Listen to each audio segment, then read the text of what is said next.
Olá, E doutor. Tudo aí, bom? doutora, tudo bom? Deixa eu só colocar aqui o celular no Joia. canto. Só um Tá me minuto. ouvindo bem? Tô te ouvindo bem. Você tá me ouvindo também? Tô ouvindo ótimo, tá ótimo. Desculpa a demora, é porque eu tava tentando te procurar para fazer o convite para te inserir, não tava aparecendo seu nome na listagem, não. Ixi, o que será que aconteceu? Tá conseguindo Pois me é, ver direitinho aí? tô. Tá um pouco próximo, só seu rosto tá um pouquinho cortado. Deixa eu ver se assim fica melhor. Deu melhorada agora? Melhorou? Tá. Vamos dar um tempinho, né, pra ver se o pessoal vai chegando. Vamos. Vamos lá. Bom, antes de mais nada, eu queria te agradecer por ter aceito o meu convite. Que é isso, eu que agradeço o convite. Pelo Boa noite, prazer de... pessoal que tá entrando. Deixa eu ver Boa quem. noite, pessoal. Mariana, Júnior Construtora, boa noite. E a gente vai falar aqui sobre união estável hoje. Quer fixar o tema, doutor? Eu posso escrever aqui o comentário e você fixa aí. Pode ser, pode ser. Bom, só dando continuidade aqui ao meu agradecimento, queria te agradecer muito por ter aceito o meu convite, com tanta gentileza, para a gente bater esse papo hoje, fazer essa conexão à distância, para a gente conversar um pouco sobre a união estável, né? E bom, vamos pontuar aqui para o pessoal que está entrando agora. Gente, nós vamos falar sobre 5 aspectos mais relevantes da união estável, né? Vamos abordar essas questões. A ideia é a gente fazer isso de uma maneira leve, né? Mas com conteúdo, com profundidade, para que as pessoas possam realmente aproveitar o conteúdo, né? Então, doutora, quero já te conceder a palavra para poder começar e mais uma vez te agradeço. Olá, queria dar boa noite ao pessoal que está entrando. Eu vi Luciana aqui. Luciana é sua Rosângela, conterrânea, é aí do Rio também. eu estou de Rosângela. Vitória, eu sou de Vitória. Ah, você é de Vitória? Sou de Vitória. Total. Inclusive, eu divulguei que eu ia fazer uma live com o doutor Luiz Gustavo Narciso, do Rio de Janeiro. Olha só, me confundi toda. Mas, enfim, Sem problema não. deixa eu falar uma coisa, minha gente. Vamos entrando, todo mundo. Boa noite a todos. A gente vai começar agora ainda. Não começamos. A gente ainda está até se apresentando, porque não nos conhecemos, eu e o doutor Luiz Gustavo Narciso, pessoalmente, né? Foi uma troca Sim, virtual. Ele me convidou para fazer uma live para a gente conversar aqui sobre união estável. A princípio, a gente ia falar um pouquinho mais denso, né, doutor? A gente ia falar um pouquinho sim, mais, num conteúdo um pouquinho mais pegado mesmo no jurídico, mas aí decidimos suavizar. E sim. eu tenho uma postura, eu tenho uma visão diferente assim, de passar conteúdo. Eu gosto muito de falar como acontece na prática. Eu não gosto de citar Sim. artigo, eu não gosto de falar de tribunal, eu não gosto de falar de nada que se torne um tantinho que seja inacessível para quem está do outro lado. Né? A minha intenção é fazer com Estamos que... juntos. Pois é, então, a minha intenção é fazer com que quem está do outro lado consiga aprender tudo o que a gente vai falar. Boa noite, Jean, estou te vendo aí. Então, pronto, vamos falar aqui dos 5 aspectos mais importantes. A gente chamou de 5 aspectos mais É, importantes da união estável, mas, enfim, eu escutei essa crítica também, Evelyn, que meu rosto está muito perto, mas eu não consigo ficar muito distante, senão minha voz vai ficar muito distante. Eu acho que é por conta do corte mesmo aqui da live, né? porque Estamos a aqui. tela ela reduz, não tem jeito. Que a É, tela divide em dois e aí acaba diminuindo o espaço disponível. pois é, e eu só tenho um rosto redondo, aguentem aí, meu rosto redondo, enfim. Mas vamos lá. Vocês estão escutando bem? A Evelyn está falando que o som está dando transferência. Tá dando para ouvir, pessoal? De quem será? Talvez seja o meu, né? Vamos ver. Melhorou? Será que melhorou? Dê um sinalzinho aqui pra gente começar a trabalhar, porque afinal de contas a gente tá aqui para trabalhar. Isso aí. Tá ouvindo bem, pessoal? Ó, Assim, o já deram um Felipe deu um sinalzinho ok aí. aí. Vamos começar, então. Vamos lá. A gente vai falar aqui, a gente chamou a live de 5 aspectos mais importantes da união estável, mais relevantes da união estável. Mas eu acho injusto a gente dizer que eles são os mais importantes, porque todos os aspectos da união estável são importantes, Sim, certo? Só que a gente separou aqui 5, em conjunto, em dupla, nós separamos 5 pontos que são super relevantes. E que se Sim. você sair daqui, conhecer esses 5 pontos, você já está conhecendo o Neostar, tá certo? Então, bora começar com o primeiro logo, podemos? Vamos. Posso fazer só uma introdução, doutora? Claro, ó, fica à vontade. Só queria comentar uma questão. Deixa eu te Por interromper que... rapidinho, doutor. Diga. Deixa eu te interromper rapidex. Não me chame de doutora, tá? Eu dispenso totalmente essa formalidade. Pode me chamar de Bel. Tá bom. Muito mais vezes, assim, infinitas vezes, sou Bel. chamada de Bel, tá? Então tá bom, tranquilo, Bel. Pode, ó, antes que você me pergunte, que tem muita gente que já me pergunta. Meu nome, que é meu nome é Luiz Gustavo, então tem gente que pergunta: você prefere ser chamado de Luiz, de Gustavo ou de Luiz Gustavo? Eu costumo dizer o seguinte: quem tem nome composto não exige nada, porque a vida inteira eu fui chamado dos 3 formas. A única coisa que eu não gosto é que me chame de Luiz Augusto, porque eu tenho trauma da escola. Porque eu tinha uma professora que me chamava de Luiz Augusto toda chamada. Só isso. Agora, Luiz Gustavo, estou acostumado. Todo mundo me chama, cada um me chama de um jeito. Dependendo do núcleo que eu tô, um me chama de uma forma diferente. Vamos embora. Então, Bel, o que eu queria só pontuar antes de você começar a atacar já esse primeiro ponto que é relevante, para as pessoas entenderem por que se fala tanto de união estável. Por quê? Porque, na verdade, diferente do casamento, o casamento ele tem uma definição muito objetiva, né? É muito objetiva. Quem casa? Quem é uma pessoa casada? A casada é a pessoa que se habilitou no cartório, passou por uma celebração e registrou aquele ato. Pronto, acabou. É um critério muito objetivo. Então, não existe discussão sobre a pessoa se é casada ou se não é casada. Né? As discussões a respeito do casamento são outras.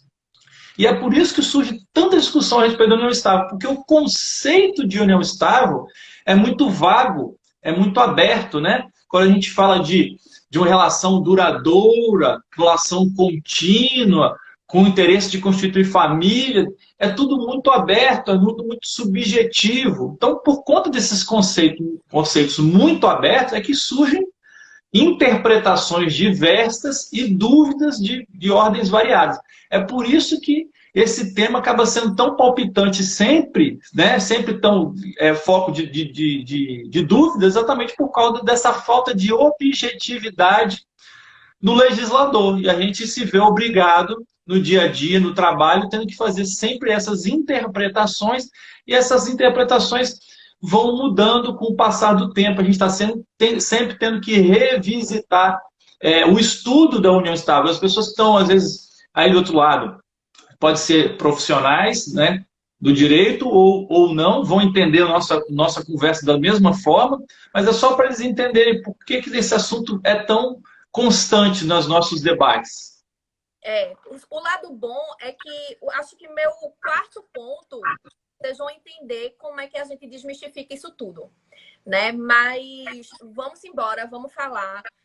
Luiz Gustavo já começou. Às vezes eu vou te chamar de Luiz Gustavo, às vezes eu vou te chamar de Luiz, e às vezes eu vou te chamar de Gustavo, tá? Eu sou composto também, eu passo pela mesma coisa. Mas então, como é que acontece? A gente já vai começar. Eu estruturei essa live de uma forma que eu vou tratar 2 mitos com vocês para depois a gente adentrar efetivamente na união estável. O primeiro deles é o danado do tempo de duração. Tem muita gente que pensa que é preciso você viver um tempo X mínimo, né, de relação para que seja configurada a união estável. E aí, doutor, é ou não é assim? Pois é, não, na verdade não é, né? O tempo de duração, não existe essa definição na lei de um tempo de duração. Né? O legislador, como eu falei no início, né, usou um conceito muito aberto e muito vago, que é a questão da relação ser duradoura. E aí o que é duradouro? Porque duradouro para mim pode não ser para Bel, pode não ser para o Heraldo, para o Tiago, enfim, cada um pensa o duradouro de uma forma diferente. E assim, os juízes também pensam de forma diferente.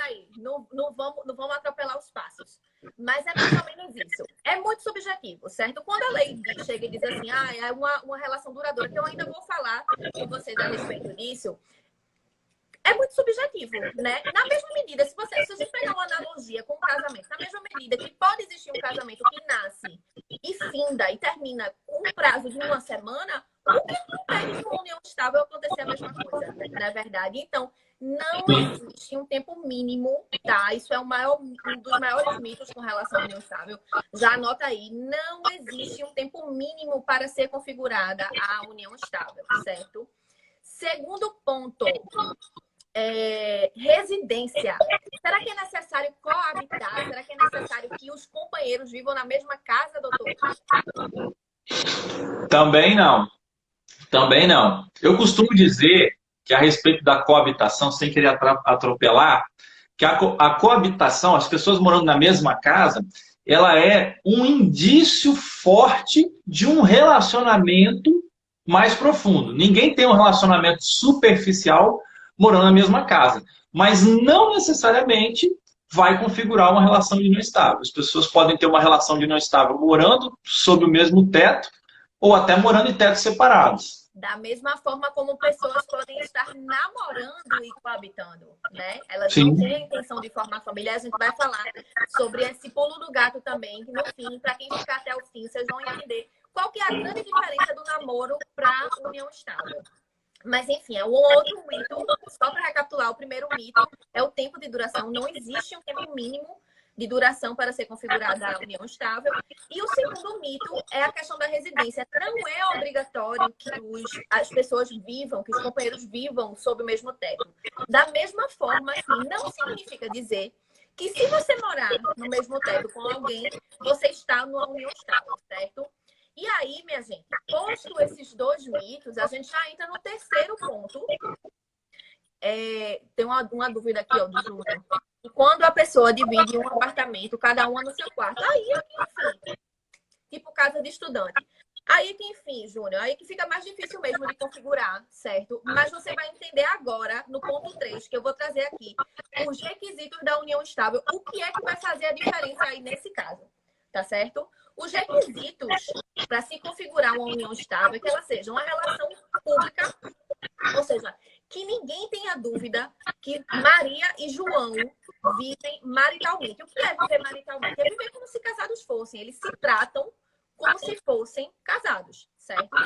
Que seja uma relação pública, é o primeiro requisito. Que seja uma relação contínua e duradoura. Ou seja, não cabe aqui na união estável aquela relação frágil que acaba e volta e dá tempo e não sei o que lá, certo? Aqui dentro da união estável não vai caber esse tipo de comportamento. E duradoura, a gente volta para o primeiro mito, né? No sentido de ser uma coisa muito subjetiva. O que é duradouro para você? O que é duradouro para mim? Não é verdade? Um casamento que aconteceu no período de uma semana não deixou de ser uma família. Por que uma união estável não pode passar por esta mesma situação também? Certo? Então, esses dois são os requisitos, os primeiros requisitos. E o terceiro, que é o mais importante de todos, é a intenção de formar família. Aí você vai pensar, tudo bem, mas eu moro aqui com, vamos dizer que Maria e João moram juntos. Maria tem um plano futuro de se casar com João, de fazer uma família com João. Né? Ela não efetivamente se sente família dele, ela não se sente como se fosse esposa, ela só se sente namorada. Essa é a grande diferença, certo?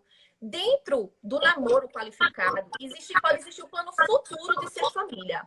Na união estável, a família já existe. Eu estou vendo aqui um monte de mensagens dizendo que meu áudio está dando eco. Está dando eco. Será que se você baixar o volume um pouquinho aí, Gustavo, dá uma... Deixa eu ver. Deixa eu abaixar aqui, peraí. Vamos testar. Vamos ver se melhora. E aí, será que tá dando eco ainda? Um pouco, né? Melhorou, acho que melhorou agora. Melhorou, será? Diz aí, pessoal, que melhorou. Dá uma força aí. Recapitulando, vou voltar, porque eu acho que ficou um pouco atrapalhado. Peraí, deixa eu só aumentar um pouquinho para ver se não dá eco e eu consigo escutar melhor. Tá. Agora, você tá me ouvindo? Tô. Pessoal, isso, pronto. Lorena já falou aqui que tá melhor. Beleza, vamos recapitular.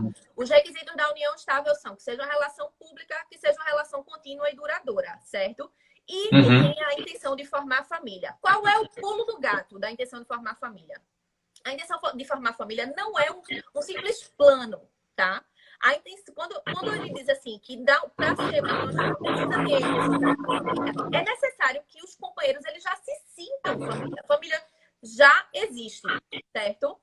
No namoro, que a gente está usando o namoro para comparar e para ficar mais claro para vocês, no namoro pode existir o plano para se tornar uma família daqui a um mês, daqui a um ano, que seja, certo? Na união estável, a família já existe, certo? Esses são os 3 requisitos para a configuração. Então, lembrando, o tempo de duração de uma relação é dispensável. Não existe isso de ter que ter vivido 2 anos, 3 anos, 10 anos, certo? Lógico que o tempo pode ser um fator lá na frente que venha contribuir para o reconhecimento dessa união. Mas é só vocês lembrarem do caso de Luísa Brunet, que namorou anos a fio, eu esqueci até o nome do ex dela, mas ela na partilha não teve direito a nada porque não foi reconhecida a união estável, porque ele não se considerava como sendo família, ele se considerava como sendo puro e simples namorado, né?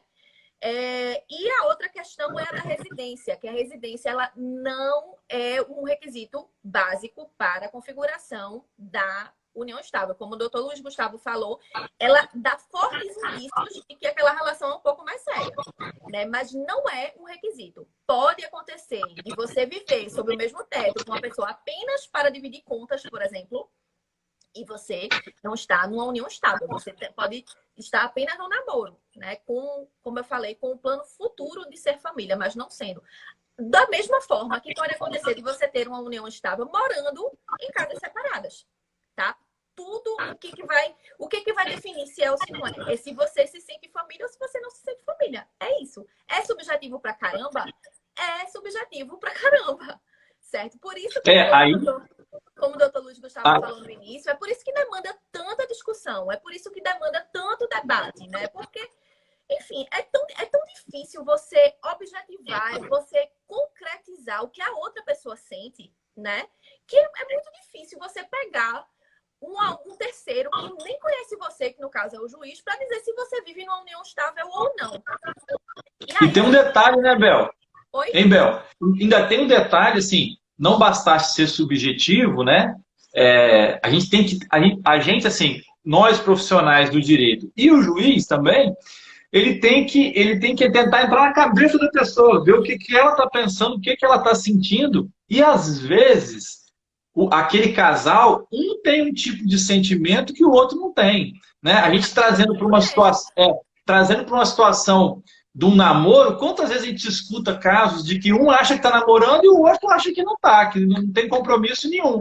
E às vezes há essa situação. Aí você levando isso para a união estável, imagina o complicador, né? Porque tem situações que são muito claras, né? A pessoa fica 10, 15 anos junto, tem 2, 3 filhos, enfim, tem situações que são muito claras, mas as situações que são menos claras, elas trazem esse tipo de dificuldade, porque você tem que entrar na cabeça das pessoas, tentar extrair o que é que elas estão sentindo, né?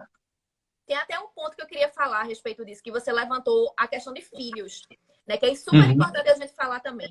Quando a gente fala aqui, intenção de ser família, e que na união estável, a diferença da união estável para o namoro é que na união você já é família, não significa dizer que você tem 2 filhos, um labrador, 3 papagaios. Não significa dizer isso. Certo? A pura e simples relação já é uma família. O companheiro e a companheira, né? Ou os 2 companheiros ou as 2 companheiras, porque a gente também tem a figura da união homoafetiva, né? Que ela é instalada do mesmo jeito que a união hétero. Então, e você pode ter um outro detalhe, Bel. Você pode ter também pessoas que têm filhos em comum, mas não têm união estável. Sim, né? também. Pode acontecer. É menos comum, mas pode acontecer. E no mundo moderno, isso está se tornando cada vez mais comum, né? As pessoas terem filhos em comum e não terem uma relação de união estável. Olha, eu tô vendo muita gente chegando agora. Eu vi um monte de gente entrando agora. Queria dar boa noite a vocês que estão chegando. E só fazer uma breve recapitulação do que a gente está falando aqui. A gente está conversando sobre união estável. E estamos tratando de 5 aspectos relevantes a respeito dessa relação. O primeiro é o primeiro mito, o tempo de duração. Não existe um tempo mínimo para se configurar a união estável. O segundo ponto que a gente já tratou aqui é a residência. Não é necessário obrigatoriamente que você viva sob o mesmo teto para que seja configurada a união estável. ao mesmo tempo que o fato de você morar com seu namorado, por exemplo, ou o fato de você morar com um amigo não vai configurar a união estável, tá certo? Terceiro ponto, a gente falou aqui dos requisitos para reconhecer essa união. O que é que faz uma relação ser uma união estável? É que seja uma relação pública, contínua e duradoura, com a intenção de ser família, né? E agora, a gente vai entrar no quarto ponto, que é qual que é a forma mais fácil de você reconhecer uma união estável. Quero saber se alguém se habilita aí, algum dos 9 que estão aqui nos vendo. Quero saber se alguém se habilita. Vamos dar um tempinho. Qual que é a forma mais fácil na cabeça de vocês para reconhecer a união estável? Eu, às vezes, não gosto de fazer live no Instagram, preciso fazer no Zoom, porque eu gosto de ficar olhando para as pessoas, para ver o que é que elas fazem, sabe?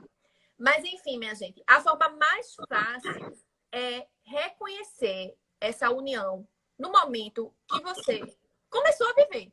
E como é que você vai reconhecer essa união? Você vai fazer. A forma, ela pode ser de várias formas, na verdade, né? Mas a melhor forma é que você vá num cartóriozinho e faça uma escritura pública declaratória de união estável, tá? E aí, nessa escritura pública de união estável, você vai lá convencionar qual foi a data que começou. Você pode convencionar várias coisas a respeito disso. Mas o mais importante é que a gente sempre entra numa relação para ser feliz e para passar o resto da vida feliz, né? Isso acontece tanto no casamento quanto na união estável. Então, você nunca vai iniciar a sua relação pensando no fim. Só que às vezes esse fim chega, às vezes não. Sempre vai chegar o fim, né? Vou logo chocar. Sempre vai chegar o fim. O fim vai chegar, seja pela dissolução, ou seja, os companheiros decidiram que não querem mais estar juntos, ou pela morte de um deles, né? E se você não tem essa relação configurada, se você não tem essa relação escriturada, você vai ter um trabalho duplo, né? Além do trabalho, se por acaso a gente estiver tratando aqui de morte, óbvio, morreu, um dos companheiros morreu. Além do trabalho que você vai ter de levantar bens, de fazer toda essa questão para você conseguir fazer a partilha. Às vezes tem um filho de outro casamento. Além desse trabalho, você vai ter um trabalho de reconhecer a sua união. Aí lá vai você entrar na justiça para chamar a testemunha, para juntar uma prova robusta de que você vivia em união estável com aquela pessoa e corre o risco do juiz não reconhecer, né? E corre o risco aí, por mais que você tenha a chance de apelar, de recorrer, enfim, de ir subindo até o Supremo lá em Brasília, mas você vai se desgastar muito mais do que se você tiver a sua escriturinha guardada em casa. Não é verdade, doutor? Verdade. E o que acontece? Tem uma situação que muitas vezes as pessoas não pensam, que é a questão da pensão por morte, né? Sim. Quando a pessoa. Tem gente que mantém uma relação de união estável por muito tempo, não reconhece por escritura pública, aí o companheiro ou a companheira falece, e aí ele precisa pleitear uma pensão por morte, seja ao INSS ou algum outro órgão de previdência específico de um servidor, por exemplo. E aí ele tem que começar uma produção de prova tudo do zero. E às vezes esse órgão, às vezes a pessoa não tem provas suficientes e o órgão não reconhece a união estável. Aquela pessoa tem que ir para a justiça reconhecer a união estável. Aí vai ficar às vezes meses ou anos sem receber aquela pensão por morte, porque não tomou o cuidado lá de fazer essa escritura pública, né? As consequências, elas são, assim, infinitas, né? Tem essa questão da pensão por morte, tem a questão da partilha mesmo, né? Porque, enfim... Sim. Hoje em dia, o que a gente mais tem é a tal da família recomposta, né? Que a gente chama também de família mosaico. O que é uma família recomposta, a família mosaico? É quando... O exemplo mais clássico existia Maria, que era casada com Pedro, e João, que era casado com Joana. Esses dois casais se separaram e Maria e João se casaram. E os dois já trouxeram filhos. Isso é uma família mosaico, tá? Ou família recomposta. E às vezes, na configuração da vida, a Maria vai se dar bem com os enteados, o João vai se dar bem com os enteados também, mas na ocasião da morte, quando vai se falar de partilha de patrimônio, nem sempre as pessoas continuam se dando bem, né? Então você vai ter essa dor de cabeça aí, além de você brigar com seus enteados para você ter direito à sua herança, ou a sua ameação, a depender do caso. A ameação é quando Eu vou tentar colocar aqui de uma maneira bem simples, tá, minha gente? A ameação é quando o bem, o patrimônio é comprado durante a união estável, na maioria dos casos, tem exceções, tá? E a herança vai ser aquele bem que é só dele, só do João que morreu. O bem era anterior à constância dessa união, certo? Depois eu posso explicar um pouquinho melhor para vocês, se ficar muito confuso, vocês me chamam. Mas o que é que acontece? Além da dor de cabeça que vai ter para fazer essa partilha, vai ter a dor de cabeça também para reconhecer a união, de quando foi que ela começou, para saber dentro desse tempo todinho de união, o que é ameação, o que é herança, enfim, vai ser confuso. Então, a forma mais fácil de se resolver essa situação é, pronto, agora eu decidi que eu vou morar com o João e que eu quero fazer uma família com ele, que eu me sinto família dele, ele se sente família minha, então é escriturar a união estável. Vai lá, chama um advogado bom, conversa, faz uma boa consulta, tira todas as dúvidas e faz a escritura pública declaratória de união estável. Vai evitar 1.003.000 dores de cabeça. Eu adoro botar números assim. Mas vai evitar muita dor de cabeça. Um dos grandes problemas, né, foi o que você falou, Bel, a respeito também do inventário, né? Porque se nessas famílias recompostas, muitas vezes a companheira não tem um bom relacionamento com os filhos do primeiro casamento. E aí quando chega na hora de... Na grande maioria das vezes. Aí quando chega na hora de fazer o inventário, o que acontece? Aqueles filhos do primeiro casamento muitas vezes não reconhecem a união estável ou não querem reconhecer por conveniência. Aí o que acontece? O inventário, que todo mundo sabe que é uma coisa super demorada, né, bem desgastante, fica mais desgastante, porque para que ele se conclua, primeiro você tem que saber se aquela pessoa, aquela companheira tinha ou não tinha uma união estável. Porque se ela não tinha uma união estável, ela não vai herdar nada, ela não vai ter direito à ameação, não vai ter direito nenhum. Agora, se ela realmente tinha uma união estável, isso vai implicar na divisão toda do patrimônio. Então, paralisa o inventário, que já é uma coisa super demorada, desgastante, fica ainda pior. Aí imagine você numa situação dessa, em que um dos companheiros chegou a óbito e você já tem a sua escritura pública, você só vai levar a escritura pública para o processo. Apenas isso. E ali você já entra como herdeiro. Inclusive, eu queria até entrar nesse ponto, porque chegou na caixinha, eu coloquei uma caixinha de perguntas, né, antes alguns dias atrás, quando eu anunciei a nossa live, e uma das pessoas pediu para falar sobre a sucessão do cônjuge, ou seja, como é que acontece esse passar, né, de patrimônio daquele cara que morreu para cônjuge, não, desculpa, para companheira, né? Cônjuge é quem é casado e companheiro é quem vive em união estável, tá? Essa é a diferencinha. Mas me perguntaram assim, o que é que acontece? A pessoa herda, não herda? E isso é uma coisa até moderna, né? É um posicionamento dos tribunais até moderno. E se entende, na maioria dos casos, que sim, que herda como se fosse esposa, que herda como se fosse marido, né? Ou seja, é um herdeiro necessário. Ele vai participar, lá vai eu fazer uma aula de sucessões aqui, mas é necessário para poder entender. Vamos lá. Maria tinha um patrimônio lá dela, de 100 mil reais. E ela, quando morreu, tinha um filho e esse companheiro. Só essas duas pessoas. Essas duas pessoas, principalmente o filho, ele é considerado pela legislação como herdeiro necessário. E agora o companheiro foi equiparado ao herdeiro necessário também. O que é que isso significa dizer? Significa dizer que necessariamente, pelo menos 50% dos bens de Maria, eles vão ter que dividir ali na herança. E os outros 50%, o que é que ela faz? Ela pode fazer o que ela quiser. Ela pode deixar para eles dois também, né? Na ausência de testamento, fica para eles dois, que são os dois herdeiros necessários. Mas se ela tiver feito um testamento, ela tem esse limite de até 50% desse patrimônio que ela possui, certo? Ela tinha uma amiga muito querida, que ela queria de todo jeito deixar alguma herança, ela queria deixar 70% dos bens delas. Não pode, só pode 50%, certo? E recentemente, né, me corrija se eu estiver errada, viu, doutor?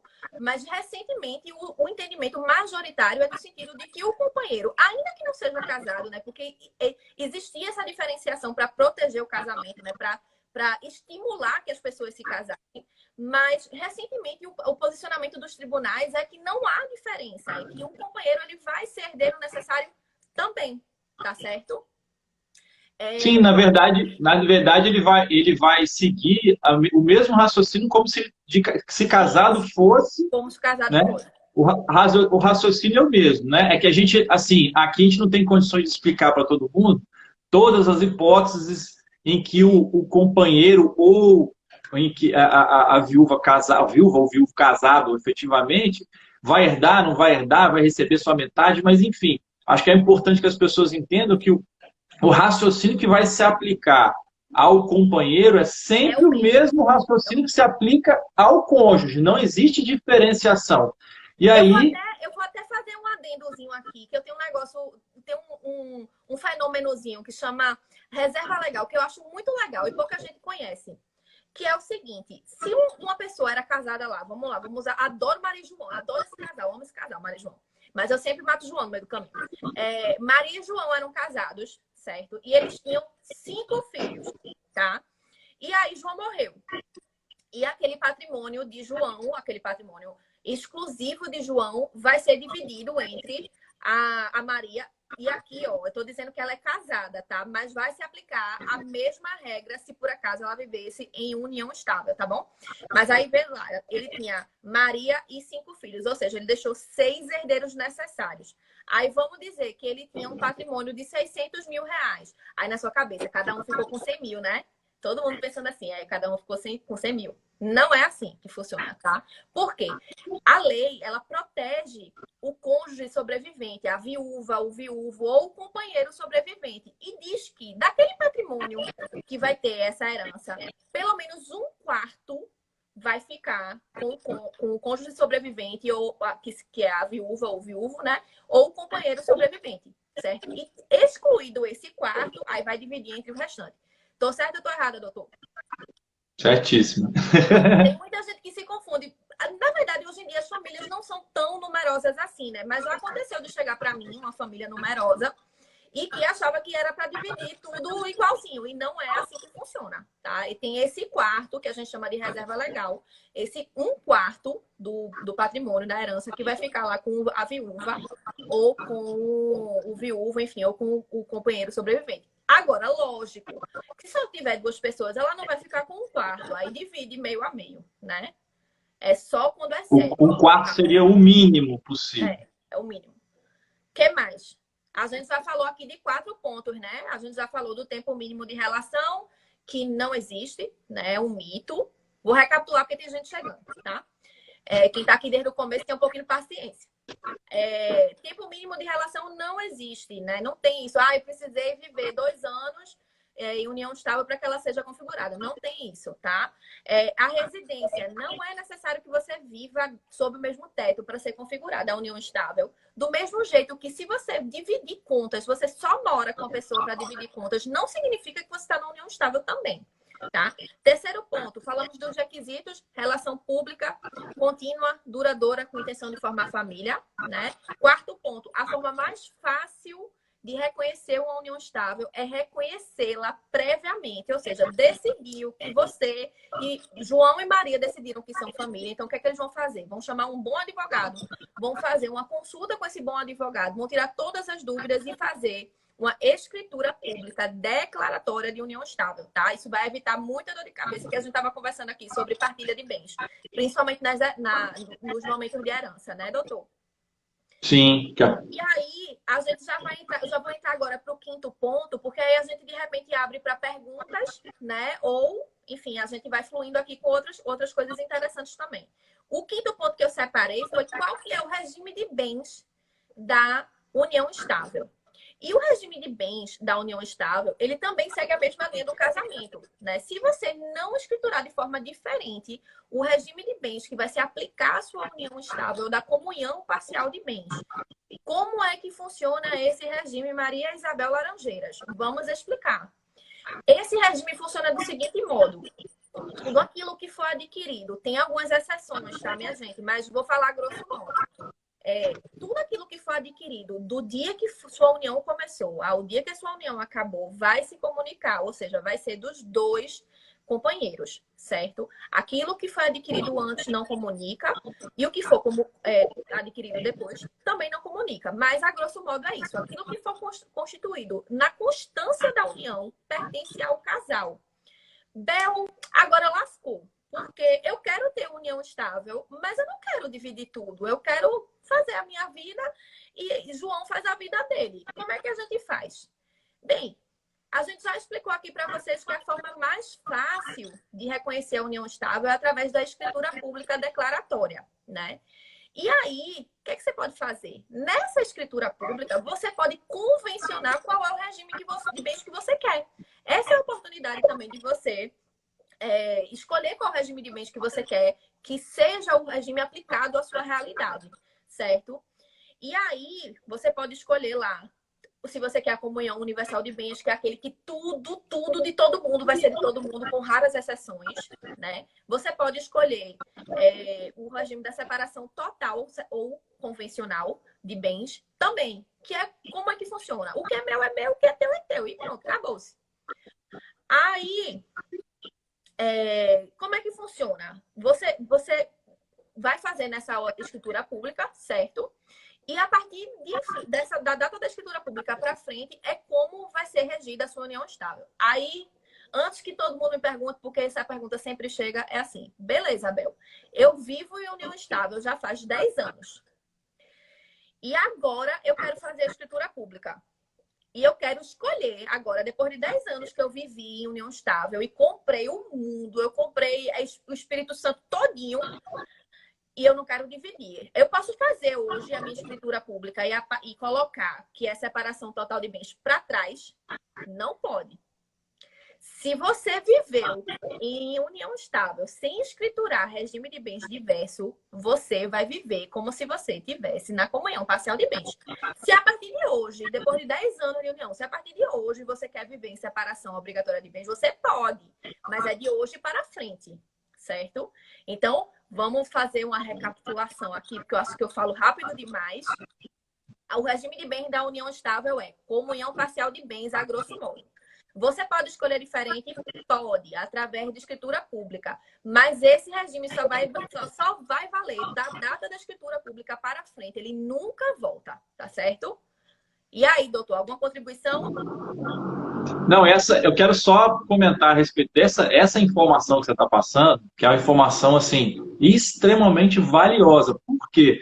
Porque o que a gente mais vê são pessoas que fazem escritura de união estável e não convencionam nada a respeito do regime de bens. A maioria não sabe disso, acha que está preso ao regime da comunhão parcial e, na verdade, elas nem falam nada sobre o regime de bens. Elas simplesmente declaram a união e aí seja o que Deus quiser. Muitas vezes, algumas têm essa consciência de que o regime que vai se aplicar é a comunhão parcial, mas muitas fazem a escritura só pela escritura mesmo, nem param para pensar sobre a questão do regime de bens. E isso aí é muito importante, porque isso pode causar muitos problemas no futuro. Então, essa informação de que a união estável também permite essa escolha do regime de bens que vai se adequar melhor àquele casal, é muito valiosa. Por isso que é importante que as pessoas, quando vão fazer... Eu acho que é importante nas duas ocasiões. Até quando for casar. Até não. Tanto quanto for casar, tanto quando decidir escriturar, formalizar a união estável. Por quê? E eu nem falei o que é, né? Eu falei isso tudo, essa introdução toda, para dizer que é de suma importância que essas pessoas, elas sempre consultem um advogado especialista em família, né? Porque esse advogado, ele vai explicar quais são todos os regimes de bens, qual é o regime de bens que melhor se adequa à realidade ali daquela pessoa. Eu até citei aqui, o regime da comunhão parcial de bens, que é o regime automático, né? Citei aqui o regime da comunhão universal de bens e citei aqui o regime da separação total ou convencional de bens.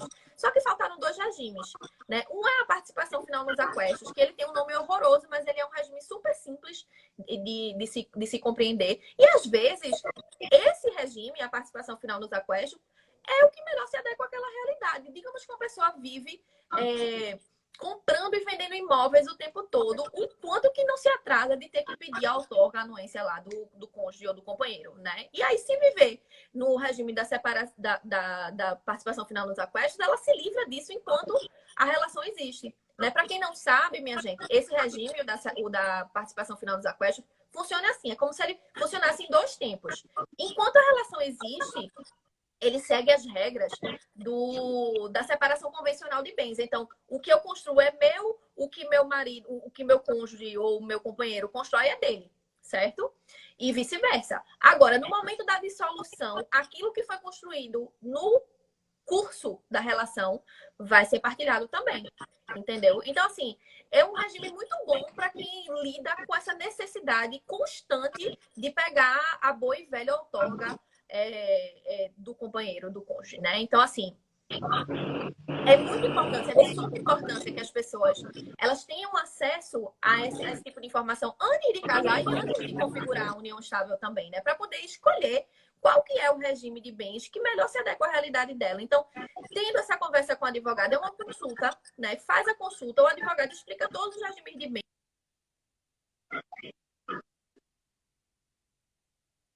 para aquela realidade, né?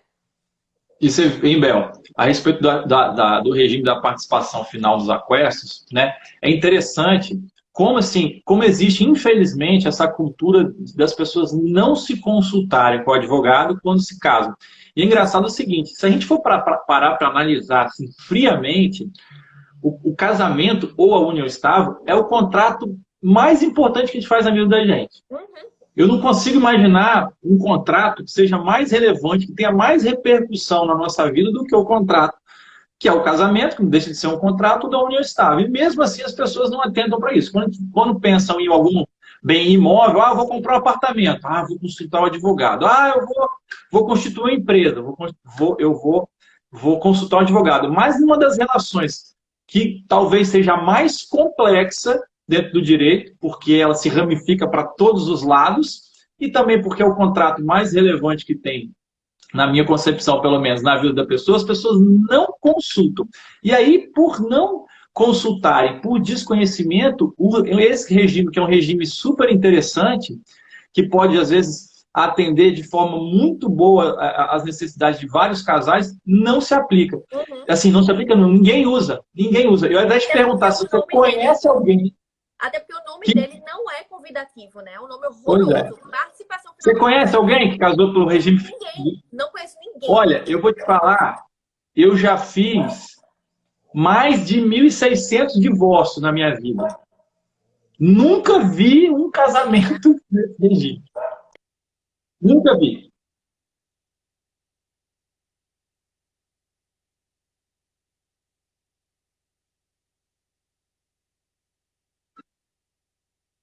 Pessoas, elas não buscam se informar antes de casar. Tem gente que não sabe nem como é que funciona o processo de habilitação do casamento, né? Porque o casamento ainda tem muito aquela questão da veia religiosa, né? Que é a igreja, vamos na igreja, tal, não sei o que lá. Uhum. Esquecem da parte civil, né? Então tem gente que não sabe mesmo como é que funciona a habilitação do casamento. Dia desses eu estava acompanhando, eu acompanho várias pessoas aqui no Instagram. Eu estava acompanhando uma menina que é advogada, presta atenção, uma menina que é advogada, casada com um advogado. Foram fazer o processo de habilitação no casamento e levaram a mãe dela para ser testemunha. A mãe não pode ser testemunha. Então, assim, veja só. Estou falando de 2 pessoas que fizeram curso de direito, né? São 2 advogados. Eles não atuam na outra família, mas são 2 advogados e não sabem. Quem dirá o resto da população?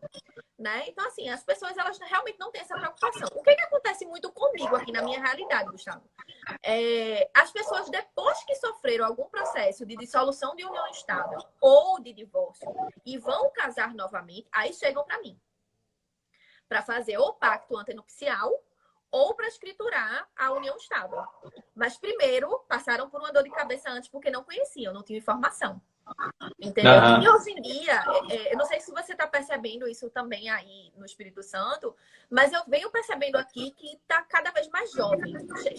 Chegam cada vez pessoas mais jovens se divorciando ou dissolvendo a união. Então, tão logo divorcia, acho que por conta da jovialidade mesmo, em um curto espaço de tempo já vão constituir novas famílias. E aí, o que é que tem Sim. acontecido? Tem chegado clientes meus de antigos divórcios ou de antigas dissoluções para fazer a atual escritura ou o atual pacto antenupcial, entendeu? Mas, geralmente, as pessoas que chegam para mim, elas já passaram por uma situação de dor de cabeça antes. Ou conhecem Sim. alguém muito próximo que passou.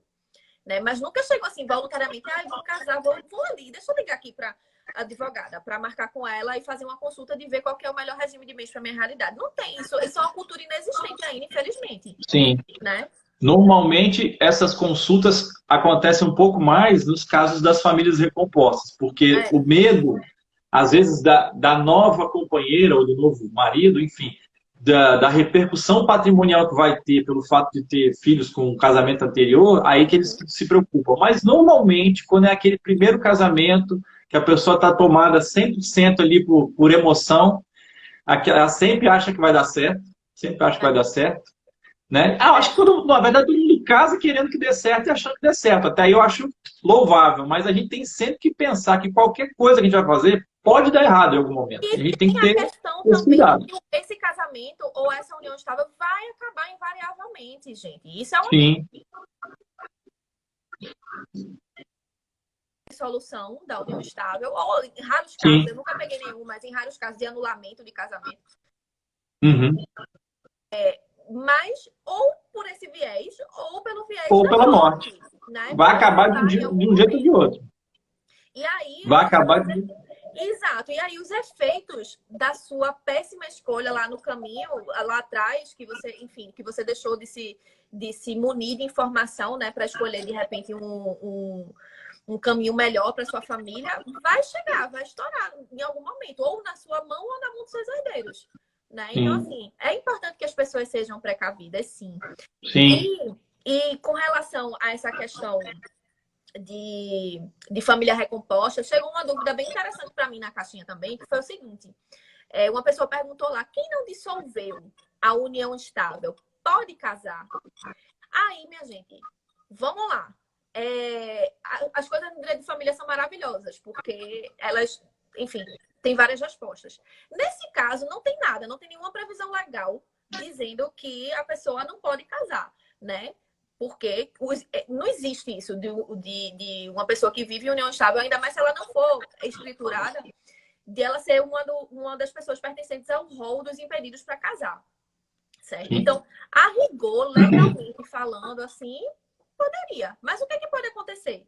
Você vai casar, você não dissolveu aquela união antes, e aí você pode entrar numa configuração de família simultânea, porque você não dissolveu a sua união. Apesar de que, de fato, você dissolveu, mas vai que aquela pessoa consegue uma decisão no sentido de que não está dissolvido. Né? Então, o que é melhor a ser feito? Reconhece e dissolve antes e depois casa. Né? Na minha concepção, esse é o melhor caminho. Eu tenho aqui uma união estável, eu já sou separado dessa união estável. Essa união estável já acabou há muito tempo e eu vou me casar. Mas eu nunca formalizei. Se eu fosse você, se eu estivesse na sua pele, eu faria isso. Né? Eu reconheceria e dissolveria essa minha primeira união e depois me casaria.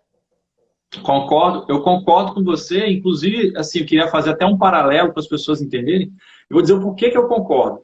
Porque, na verdade, a gente fazendo um raciocínio inverso, a pessoa não é proibida de ter uma união estável sendo casada, desde que ela esteja separada de fato. Então, se ela estiver separada de fato, né, uma pessoa casada, separada de fato, ela pode ter uma união estável. Então, se a gente fizer o raciocínio inverso, por que aquele que tem uma relação de união estável formalizada e não dissolvida ainda, não poderia casar, se ela está separada também de fato do companheiro? Então, fazendo esse raciocínio inverso, eu não vejo problema com relação a isso. Não vejo nenhum impedimento, realmente, que a pessoa que não tenha dissolvido a união estável se case. Pois é. Mas tem que lembrar que essas dores de cabeça, elas podem surgir A pessoa, Sim, mas a minha ex é aqui tão quietinha, ela não faz nada. Mas no dia que ela te vir feliz da vida com outra pessoa, ela pode ficar magoada e você não pode nunca prever os atos de nenhuma outra pessoa. Imagine se ela estiver magoada, né? Então, ela pode tentar colocar, fazer uma partilha de um patrimônio que ela não faça jus. Enfim, pode rolar uma dor de cabeça. Então, para evitar, o melhor se fazer é reconhecer e dissolver antes de casar. Né? Da mesma forma que, essa informaçãozinha legal também, a gente falou aqui já um bocadinho sobre regime de bens. Se uma pessoa tiver lá separada de fato, ela era casada, não divorciou ainda, separada de fato, e ela contrair nova união estável, como é que fica essa questão de regime de bens? Ela não partilhou ainda lá na outra. Se ela fosse casar novamente, ela não conseguiria, porque ela era separada de sim. fato. Mas se ela tivesse divorciada, sem partilhar patrimônio, ela poderia casar novamente. O que é que vai acontecer? No novo casamento, o regime vai ser obrigatoriamente de separação total de bens, né? E aí, se a gente fizer essa analogia, acontece a mesma coisa nesse caso da união, certo? Aí, Essa analogia é muito interessante e é bom que as pessoas entendam o seguinte: como a gente já havia falado, a união estável ela segue o mesmo padrão, vamos dizer assim, do casamento. Então, os impedimentos são os mesmos, né? Então, a pessoa, por exemplo, que se casa, que se divorciou e não partilhou bens do casamento anterior, ela não pode casar com comunhão parcial de bens. Ela tem necessariamente que, por imposição legal, de casar com a separação de bens. Então, fazendo o mesmo raciocínio, quem tem vai constituir uma união estável com alguma pessoa que ou que é casada ainda, ou que se divorciou, mas não partilhou bens, necessariamente a união estável vai seguir o regime da separação de bens. E aí, nesse ponto, que eu queria fazer só um um adendo aqui, que é o seguinte, que é uma coisa interessante. Porque as pessoas, quando a gente fala em separação de bens, né, é uma coisa muito clara, né, para quem não é do meio jurídico, falar o que é separação de bens? A pessoa, separação, o que é dela, o que é meu, que é o primeiro raciocínio lógico, e é inclusive o que a lei diz, né, Bel? É o que a lei diz. Porém, os tribunais, né? A gente não gosta muito aqui de ficar falando em coisa muito técnica, trazer tribunais, mas essa é uma questão muito importante que as pessoas entendam. Que quando a separação é obrigatória, os ou tribunais seja, têm aquela que é imposta pela lei, porque tem duas imposta pela separações lei, diferentes. os tribunais entendem o seguinte, que o que foi adquirido na constância do relacionamento, seja ele casamento ou união estável, se divide, existe uma presunção de que aquilo foi adquirido por esforço comum. Então, apesar da lei dizer que haveria uma separação, na prática, o que a gente vê é que os tribunais entendem que é comunhão daquele patrimônio, porque existe uma presunção de esforço comum. Vou te contar um caso prático meu em relação a isso. Essa é um entendimento, não é só dos tribunais, tá, minha gente? É do Supremo, é lá de Brasília, da última instância, tá? Aí o que aconteceu? Fui contratada por uma mulher para fazer o divórcio dela, ia ser um divórcio no cartório, ou seja, sem briga, tudo lindo, maravilhoso. E aí, quando a gente foi falar sobre a partilha de bens, eu falando com a advogada dele, né? Ela disse, não, doutora, mas não partilha nada aqui, não. Eles são casados na separação obrigatória de bens. Ele, na época que casou, tinha 70 anos. Aí eu disse, veja bem, doutora, não tá lembrada, não, daquele entendimento do Supremo, na súmula 377 e tal, não sei o que lá. E aí ela fez assim, não tô lembrada, não. E olha só, a advogada, hein, minha gente? A advogada. E ele, o cara, o divorciando, também é advogado. Mas qual é a questão? São advogados que não são especialistas em família. E aí ainda tem gente que chega para mim e fala assim, qualquer um faz família. Não é qualquer um que faz família. 2 advogados estavam lá do outro lado, a parte e a advogada. E eles dois não sabiam desse entendimento do Supremo Tribunal Federal, no sentido de que precisava partilhar. Né? Então, assim, a gente entrou no litígio e, graças a Deus, ganhamos. Mas, enfim, nem todo mundo tem esse tipo de informação. Nem as pessoas que estão dentro da área. né? Então, assim, isso fica de dica também para quem tá aqui vendo a gente e que não é da área. Quando você for buscar alguém no meio jurídico, busque alguém que seja especialista em algo, né? A mesma coisa, vou fazer uma analogia aqui para quem vai procurar um médico. Se você quebrar um braço, você não vai atrás de um nefrologista, né? Se você quebrar um braço, você não vai atrás sei lá, de um pneumologista, você vai atrás de um ortopedista. Né? Dentro do direito, a gente tem que seguir mais ou menos essa mesma linha de pensamento. Né? Quando você for precisar tratar alguma coisa de questões familiares, vá atrás de um advogado familiarista. Como eu estou dizendo para vocês, eu estava dentro de um caso concreto em que a parte e a advogada dele não sabiam desse entendimento de que precisa partilhar patrimônio. Sim. Entendeu? E aproveitando esse gancho, vou chamar um pouquinho mais puxar a sardinha para o nosso lado, dos especialistas do direito de família, e também aproveitar para puxar um pouquinho a sardinha por uma questão que a gente falou logo mais sobre a importância do aconselhamento prévio. Sim. Que é o seguinte, essa súmula que a gente mencionou, né, que apesar de ser casado, sob o regime da separação total de bens, presume-se que aquele bem foi adquirido por esforço comum, né? Essa súmula é a súmula 377 do STF. E aí, qual é a importância de fazer essa consulta prévia e de se fazer uma consulta com o especialista? Que muitos juristas e vários tribunais entendem o seguinte, que no pacto antinupcial, né, e aí se a gente fizer um paralelo com a união estável, na escritura de união estável também poderia o quê? Constar uma observação, um acordo entre as partes que naquele caso concreto eles querem afastar a incidência dessa súmula. Então, assim, o leigo, o que ele vai fazer? Ele vai vai casar pelo regime de separação obrigatória, porque ele não tem outra opção, né? E quem tem união estável também vai ser compelido aquilo, mas ele não vai ter meio, se ele não fizer uma consulta prévia com um especialista, ele vai ter meio de saber que existe um caminho para ele contornar isso tudo. Uhum. Pois é. Mas eu acho que é isso, Luiz. A gente tratou aqui os 5 pontos mais importantes, mais relevantes da União. Né? Eu acabei de receber um aviso, eu tô meio corrida aqui, que eu acabei de receber um aviso aqui que você vai descarregar, tô com 10%. Mas eu não quero apagar sem me despedir. Mas os temas, minha gente, como eu falei logo no início, para quem estava aqui no início, me pegou falando a respeito, a gente colocou como sendo os mais relevantes.